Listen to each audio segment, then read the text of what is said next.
Hi guys के साथ world record scooter खड़ा हुआ है एरोक्स सर ने अभी पूरा वर्ल्ड इंडिया का टूर स्टार्ट किए हैं।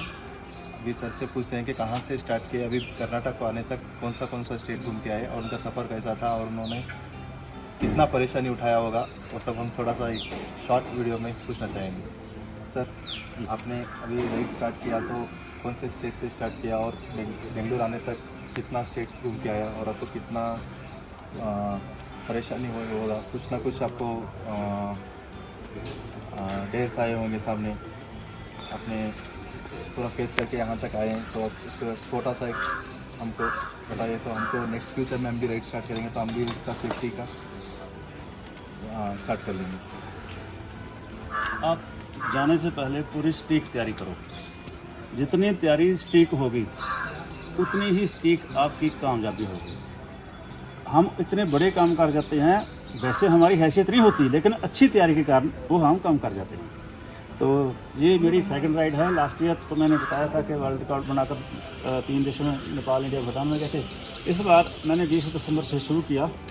पंजाब, हरियाणा, उत्तर प्रदेश, राजस्थान के बाद मध्य प्रदेश, उसके बाद तेलंगाना के बाद आ गया वो आंध्र प्रदेश, फिर तमिलनाडु के बाद आपके पास कर्नाटक में आए हैं हम। तो थोड़ी बहुत ही देखो मुश्किलें तो आती हैं, उसके लिए मेंटली एंड फिज़िकली पहले ही तैयार होना पड़ता है। अपनी फिज़ीक को फिट रखना पड़ता है, दिमाग के विचारों को शुद्ध रखना पड़ता है। तो कुछ टेक्निकल तैयारी होनी चाहिए, कुछ हमारे पास इंस्ट्रूमेंट होते हैं, रास्ते में पंक्चर हो जाए, हवा निकल जाए, वो भी हम साथ में लेकर चलते हैं। तो थोड़ी बहुत ही प्रॉब्लम टेक्निकल तो आती है, कभी इसका शीशा खुलकर गिर गया, कभी मोबाइल फ़ोन का होल्डर टूट गया, लेकिन ये व्हीकल इतना बढ़िया है कि ज़्यादा मुश्किल देता ही नहीं चलाने वाले को। जी मैम, बार बार कहने को तैयार हूँ ये बात। अगर इसमें थोड़ी सी और अपग्रेडेशन कर दी जाए तो मैं सोचता हूँ दुनिया के पहले व्हीकलों में आ जाएगी जी। दुनिया में नाम होगा, ना कि सिर्फ इंडिया में एरोक्स का। तो अब जाएंगे हम महाराष्ट्र के मुंबई में इसका फ्यूल टैंक अपग्रेड कराएंगे और वहाँ से राजस्थान और गुजरात होते हुए हरियाणा, यूपी होते हुए पंजाब में अपने परिवार के पास, अपने बच्चों के पास जाएंगे।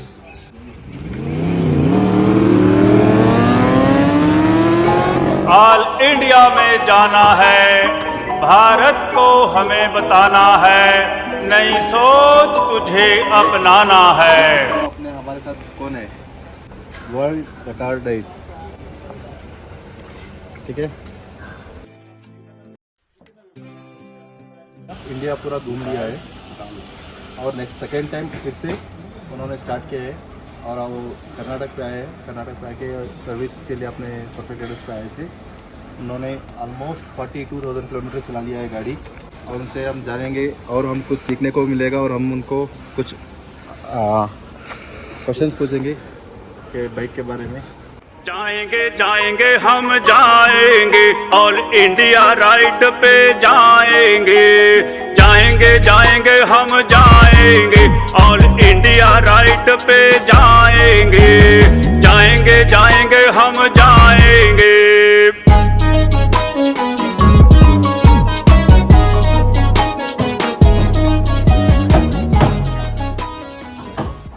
कर्नाटक एक बहुत अच्छा प्रोविंस है हमारे भारत का। यहाँ तो इतनी सर्दी पड़ती है, ना ही इतनी गर्मी पड़ती है।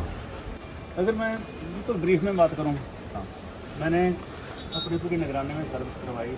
आपसे रिक्वेस्ट भी की थी कि मुझे अपने स्कूटी के पास इजाज़त दो। आपने इजाज़त दी तो सर्विस के हिसाब से मैं 10 में से 10 अंक दूँगा। Thank you sir, thank you so much. Sir आपको ओवरऑल यामाहा से कैसा एक्सपीरियंस है? और आपने स्कूटर पे मैक्सी टाइप स्कूटर एरोक्स में आपने 41,000 किलोमीटर राइड किया है ऑल ओवर इंडिया, तो आपको यामाहा का कैसा एक्सपीरियंस था सर बाइक? ये मैं आपको सबसे पहले अपना मैप दिखाना चाहता हूँ। ये हमने पंजाब से शुरू कर सारे जो इंडिया के प्रोविंसेस हैं सभी में गए हैं हम। यहाँ भूटान में भी गए, नेपाल में भी गए, 7 सिस्टर में भी गए। ये लास्ट ईयर गए थे 2023 में, तब हमने 65 डेज़ में 18,443 किलोमीटर का जो सफ़र था इकट्ठा किया था, वो मेरा वर्ल्ड रिकॉर्ड भी बना लॉन्गेस्ट ड्राइव का। तो मैं 2-3 बातें कहना चाहता हूँ पॉजिटिवली। एक तो अगर मैं आपके सामने आज जिंदा खड़ा हूँ तो उसमें एरोक्स का बहुत बड़ा हाथ है, क्योंकि पहाड़ों के ऊपर एकदम मोड़ आता है और एकदम चढ़ाई होती है। इधर बाईं तरफ या दाईं तरफ बहुत डूंगे खड्डे होते हैं, मोड़ भी लेना है, पिकअप भी लेनी है और हाइट भी लेनी है। इसकी जो प्रॉपर पावर है, जो प्रॉपर पिकअप है, अगर थोड़ी सी डाउन हो जाए ना 5-10% तो जो इसका राइडर है वो नीचे खदान में जाएगा। कहीं कहीं तो इतनी डूंगे खदान होते हैं, खड्डे होते हैं, ना तो उसका बाइक मिलना है ना डाडू बड़ी मिलनी है। सो मैं इसको पर्सनली भी थैंकफुल हूँ। दूसरी बात ये है, अगर टेक्निकली बात करें तो ये एक लिक्विड कूल इंजन टेक्निक की मैक्सी स्कूटर बनाई है, शायद इंडिया में ये पहली बार लॉन्च हुई है। तो जब मैंने 2 साल पहले इंडिया राइड करने का मन बनाया तो मेरे मन में आया कि ऐसा व्हीकल हो जो ऑटोमेटिक हो, कम से कम 80 की स्पीड पर नॉर्मल चल जाए, तभी मैं लॉन्ग राइड कर सकूँगा। तो मैं तो ये सोचता हूँ कि यामाहा ने शायद मेरी ज़रूरतों को पूरा करने के लिए ये लॉन्च की है। Thankful to Yamaha company. इसके टायर बड़े हैं, डिस्क ब्रेक बड़ा है, 120 mm का है, ब्रेकिंग में, पिकअप में बड़े बड़े बाइक इसका मुकाबला नहीं कर सके। इसकी जो पावर है 155 cc, ये 350 cc के मोटरसाइकिलों को पीछे छोड़ जाती है, अपने से डबल से ज़्यादा पावर वाले इंजन। ये सारी इसकी जो लेटेस्ट टेक्निक है, जो यामाहा के इंजीनियर हैं जिन्होंने इसकी इन्वेंशन की है, खोज की है, और यामाहा के जो मालिक हैं उन्होंने हौसला अफजाई की अपने इंजनों का, वो उनके कारण है कि ये एक स्कूटर इंडिया में लॉन्च हुआ। इसकी जितनी तारीफ की जाए उतनी कम, लेकिन साथ में कुछ मुझे मुश्किलात भी आई हैं, वो 2-3 मैं ध्यान में लाना चाहता हूँ। एक तो जो इसका फ्यूल टैंक है ना, सिर्फ 5.5 लीटर का है। लॉन्ग राइड करते वक्त मुझे दिन में 4-4 बार इसमें तेल डलवाना पड़ता है, 4 बार थोड़ा नहीं होता। जब इसका ब्लिंक करने लगता था ना तो दिल में धड़कन बढ़ जाती थी, एक ख़त्म ना हो जाए तेल, कोई पेट्रोल पंप आएगा कि नहीं आएगा। वो मणिपुर, मिजोरम के रिमोट के एरिए, सिक्किम के रिमोट एरिए, वो लेह लद्दाख के रिमोट एरिए, ये कर्नाटका, तमिलनाडु के जो जंगलों के इलाके हैं, छत्तीसगढ़ के जंगलों के इलाका, जहाँ कितने कितने किलोमीटर तक कोई पेट्रोल पंप नहीं आता, हमें अलग से पेट्रोल कैरी करना पड़ता है। एक तो कम से कम 10 लीटर की हो जाए। दूसरी बात यह है कि जहाँ चार्जर स्लॉट दिया गया है, ये वाला, इसका लॉकिंग सिस्टम बिल्कुल ठीक नहीं है, अपना खुल जाता है। तो ये देखिए, ये लॉक मैंने महिंद्रा जीप का जो डैशबोर्ड होता है उसका अपने से लगवाया है जुगाड़ करके, ये खुलता भी नहीं और सेफ भी रहता है। देखिए गाइस, सर ने उनके दिमाग से उन्होंने चला के उन्होंने एक लॉक बनवा लिया इधर। ये आके लॉन्ग ड्राइव में वगैरह बार बार खुल जाता है, इसकी वजह से सर ने एक लॉक बनवा लिया है। और जो साइड मिरर हैं, जी इनकी लंबाई बहुत कम होती है जो ओरिजिनल आते हैं। मुझे इतने 8 उंगल से ज़्यादा इसको ऊंचा करना पड़ा, तभी पीछे की जो व्यू है ट्रैफिक का वो नज़र आता है। अगर ये ओरिजिनली बनाए जाएं तो ये अच्छी क्वालिटी की रॉड होगी। इसको जहाँ से हम जोड़ने के लिए एक और रॉड लगा सकते हैं कि वाइब्रेशन के बाद ये खुले मत।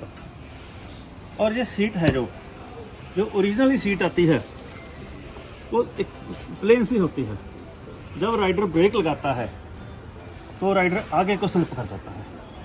टांगों के ऊपर जो नर्व सिस्टम है, इसके ऊपर बहुत ज़्यादा प्रेशर पड़ता है।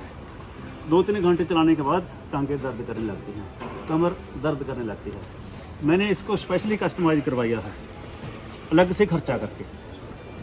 ये मुंबई से तैयार करवाई है, 12,500 रुपये इसका खर्चा हुआ है सीट का। और मैं कल मुंबई जा रहा हूँ बड़ी टैंकी लगवाने के लिए। और प्राइवेट प्लेयर विदेशों से टैंकी मंगवा कर जहाँ लगा सकते हैं तो हमें 11,000, 12,000 रुपया उनको देना पड़ता है। 1900 की ओरिजिनल टैंकी है इसकी, और 1900 के मुकाबले हमको 11-12 हज़ार लगाना पड़ता है। तो अगर यामाहा ही खुद इसमें बड़ी टैंक लगा दे, वो 1900 की बजाय वो 2-3 हज़ार कीमत कर दे इसकी। तो इसका ये बहुत बड़ा ड्रॉबैक है, इसको सुधारना चाहिए। तो ओवरऑल तो मैं इस स्कूटी को फुल मार्क्स देता हूँ, लेकिन इसके मार्क्स जहाँ रुकने नहीं चाहिए। अगर इसकी में और अपग्रेडिंग आएगी तो और बढ़िया होगा। और इसका जो आगे वाला डिस्क ब्रेक है बहुत इफेक्टिव है। जो पीछे ड्रम ब्रेक है, ड्रम ब्रेक के मुकाबले ये कम इफेक्टिव है। मेरी फीडबैक के तौर पर गुजारिश है कि जहाँ भी डिस्क ब्रेक लगाने का बंदोबस्त किया जाए, इसके बारे में कहूँगा कि चेन्नई में प्राइवेट प्लेयर पीछे डिस्क ब्रेक लगाते हैं, 20-22 हज़ार रुपया कस्टमर से लेते हैं। तो एक तो हम इसके ऊपर खर्चा करते हैं पहले स्कूटी खरीदने पर, फिर सीट पर, फिर डिस्क ब्रेक पर, फिर उसकी फ्यूल टैंक पर। तो अगर कंपनी हमारा कस्टमर का ध्यान रखेगी तो कस्टमर कंपनी का ध्यान रखेंगे, कंपनी और भी ज़्यादा कामयाब हो जाएगी। तो मैं चाहता हूँ कि जो मेरी फीडबैक है इसके ऊपर पूरा ध्यान दिया जाए, इसमें कुछ मॉडिफिकेशंस करवाई जाएँ। और एक बात मैं और कहना चाहता हूँ कि जब कंपनी कोई नया प्रोडक्ट लॉन्च करती है तो जितने भी उसके सर्विस सेंटर हैं, शोरूम हैं, वहाँ पूरे के पूरे स्पेयर पार्ट्स उपलब्ध करवाए जाएँ, अवेलेबल करवाए जाएँ। मुझे एक ऑयल सील लेने के लिए भोपाल से चलकर, भोपाल से नहीं मिली, हैदराबाद में नहीं मिली, चेन्नई में नहीं मिली, और क्या है वो त्रिची में नहीं मिली, मदुराई में नहीं मिली, जहाँ आपके पास मिली है। मैं आपको धन्यवाद भी देता हूँ, आपके जो ओनर हैं उनको भी धन्यवाद देता हूँ कि आपने इसके स्पेयर पार्ट का पूरा प्रबंध किया हुआ है। पर सब लोग तो चेन्नई हैदराबाद नहीं ना जा सकते, वो तो पास में ढूंढेंगे। तो इनका जो स्पेयर पार्ट है वो हर स्थान पर जहाँ से यामा के ब्लू स्टार के सर्विस सेंटर हैं या शोरूम हैं वहाँ अवेलेबल करवाया जाएगा। Thank you sir. सर का हम फीडबैक पॉजिटिव देंगे। सर का फीडबैक हम जहाँ तक पहुँचा सकते हैं वहाँ तक पहुँचाएंगे कि कुछ अपग्रेड कर सकते हैं क्या यामाहा को, उनको भी हम मैसेज देंगे कि कस्टमर्स का फीडबैक हो, हम कस्टमर्स को अच्छा सर्विस देंगे और इसमें कुछ इम्प्रूवमेंट्स सर ने जो बोला है वो इम्प्रूवमेंट्स हम करने के लिए कोशिश करेंगे सर। और लास्ट में मैं जो यामा के कस्टमर हैं या लॉन्ग राइड के कस्टमर हैं उनको रिकमेंड करूँगा कि और अगर उन्होंने लॉन्ग राइड करने का है तो इसको प्रेफर करें। इसकी इंजन में बहुत जान है। ये लेह लद्दाख की पहाड़ियों में आराम से चढ़ जाती है, श्रीनगर की पहाड़ियों, जो जिला पास की पहाड़ियों, भूटान की पहाड़ियों, नेपाल की पहाड़ियों में पीछे नहीं हटती, चढ़ जाती है। जो कीचड़ वाले रास्ते हैं वो चौड़े टायर उनमें से भी निकल जाते हैं। तो लॉन्ग राइड करने हैं तो भाई लोगों इसको प्रेफर करो। मैंने भी पिछले साल इसके ऊपर 18,443 किलोमीटर 65 दिनों में करके वर्ल्ड रिकॉर्ड बनाया है। तो वो सारा सेहरा इसको जाता है। Thank you so much. Sir ने और बेंगलोर से भी और नेक्स्ट ट्रिप स्टार्ट कर रहे हैं, तो सब लोग उनके लिए बेस्ट ऑफ लक कीजिए और happy journey sir. Thank you. अगर कोई राइड करना चाहता हो तो मेरे YouTube channel world record disc को सब्सक्राइब करके अपना कमेंट डाल दो, क्या क्या तैयारी करनी चाहिए उनको, तो मैं उनके कमेंट का रिप्लाई दूंगा। आप मेरे को वो फ़ोन कॉल भी कर सकते हैं, अच्छी सी तैयारी करवा दूंगा, ऐसी टिप्स दूंगा कि वो कामयाब होकर घर वापस लौटेंगे। सर को सपोर्ट करो, सब्सक्राइब करो, यूट्यूब चैनल है, इंस्टाग्राम है, फेसबुक है, सर को सपोर्ट करो, ठीक है सर। और हम परफेक्ट एड्रेस की पूरी टीम से आपको best of luck sir. Thank you, so nice, sir. So nice. मिलते हैं जल्दी।